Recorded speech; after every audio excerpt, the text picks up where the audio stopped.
Malunya 7 turunan. Malaysia ditolak mentah-mentah oleh FIFA untuk ajukan pemain naturalisasi.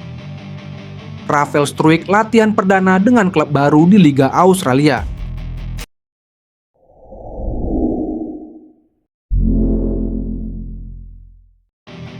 Padahal udah keluar-keluar duluan.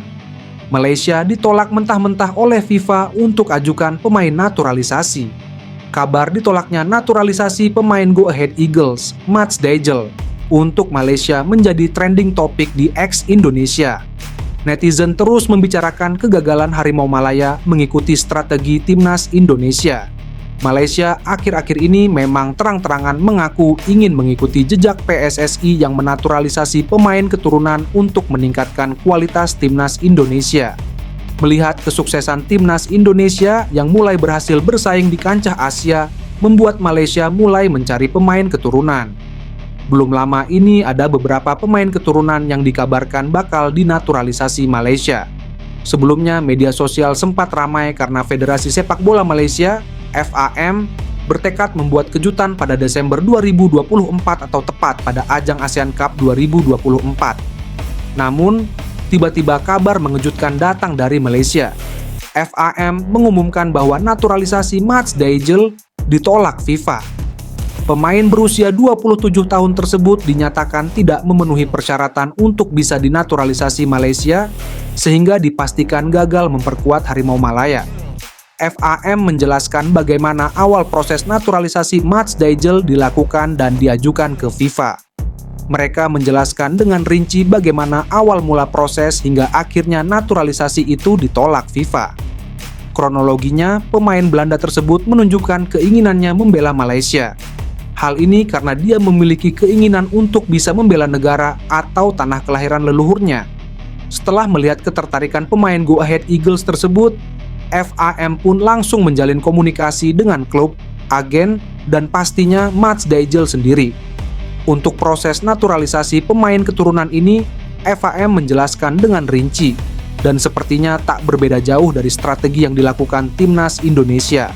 Seperti diketahui, PSSI dalam melakukan naturalisasi juga dibantu oleh agen hingga sang pemain bisa membela skuad Garuda. Sepertinya strategi ini juga dilakukan oleh FAM untuk bisa memuluskan naturalisasi pemain keturunan tersebut. FAM menjelaskan bahwa mereka pun melakukan diskusi dengan Mats Dijl dan sang pemain memberikan dokumen yang dibutuhkan. Menurut mereka, dari dokumen itu Dijl telah menunjukkan bahwa dia memiliki darah keturunan Malaysia. Setelah ditelusuri, dia memiliki darah keturunan Malaysia dari nenek moyang alias ibu dari kakek sang pemain yang lahir di Singapura pada 24 Juni 1993. Saat itu, Singapura merupakan bagian dari Malaysia. Oleh karena itu, FAM percaya diri bahwa pemain berusia 27 tahun tersebut memiliki darah keturunan Malaysia. Untuk itu, mereka mengirim berkas ke FIFA untuk mengonfirmasi langsung pada 23 September lalu. Setelah itu, FIFA merespons melalui surat pada 25 September 2024 dan menyatakan bahwa darah Malaysia Dijl itu berasal dari nenek moyangnya. FIFA telah memiliki aturan bahwa pemain bisa dinaturalisasi apabila memiliki darah keturunan dari ayah, ibu, kakek, atau neneknya.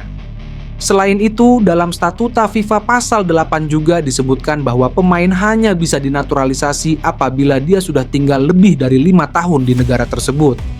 FOM pun gagal mengikuti jejak Indonesia dalam menaturalisasi Mats Dijl ini karena sang pemain memiliki darah keturunan dari buyutnya bukan kakek atau neneknya.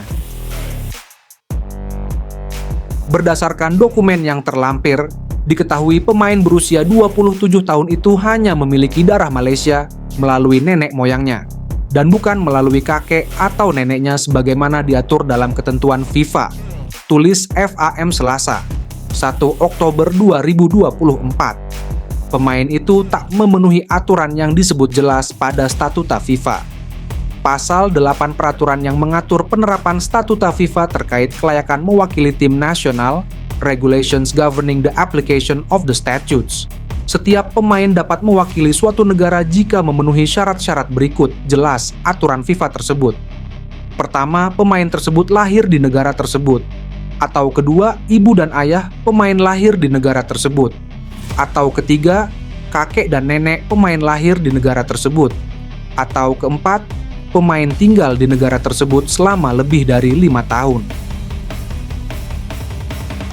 Ini merupakan kronologi gagalnya De Ijel membela timnas Malaysia, karena dia tak terbukti memiliki darah keturunan Malaysia dari kakek nenek atau tahun orang tuanya langsung. Kabar terbaru datang dari Liga Australia yang mengungkapkan kegiatan striker timnas Indonesia Rafael Struwijk. Rafael Struwijk sebelumnya mengejutkan publik sepak bola tanah air karena dia tiba-tiba bergabung dengan klub asal Australia. Padahal penyerang timnas Indonesia itu sebelumnya diketahui masih bermain untuk klub asal Belanda, ADO Den Haag. Namun, setelah kembali dari membela timnas Indonesia pada awal September lalu, Rafael Struwijk diumumkan bergabung dengan klub milik pengusaha Indonesia yakni Brisbane Roar.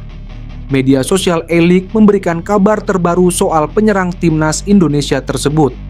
Rafael disebut tengah memulai pekerjaannya di Brisbane Roar.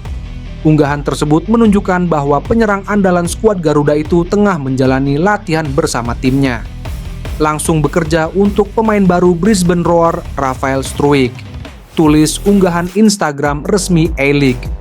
Perjalanan Rafael bersama Brisbane memang bakal segera dimulai. Namun, pada Oktober ini dia juga bakal disebutkan dengan agenda timnas Indonesia. Hal ini karena tim Merah Putih bakal menjalani laga lanjutan kualifikasi Piala Dunia 2026 zona Asia. Timnas Indonesia dijadwalkan akan menghadapi Bahrain dan Cina. Walaupun bakal memulai perjuangan di Australia dengan jadwal yang padat bersama timnas Indonesia juga, Rafael sudah merasa tertantang untuk bisa segera bermain bersama tim.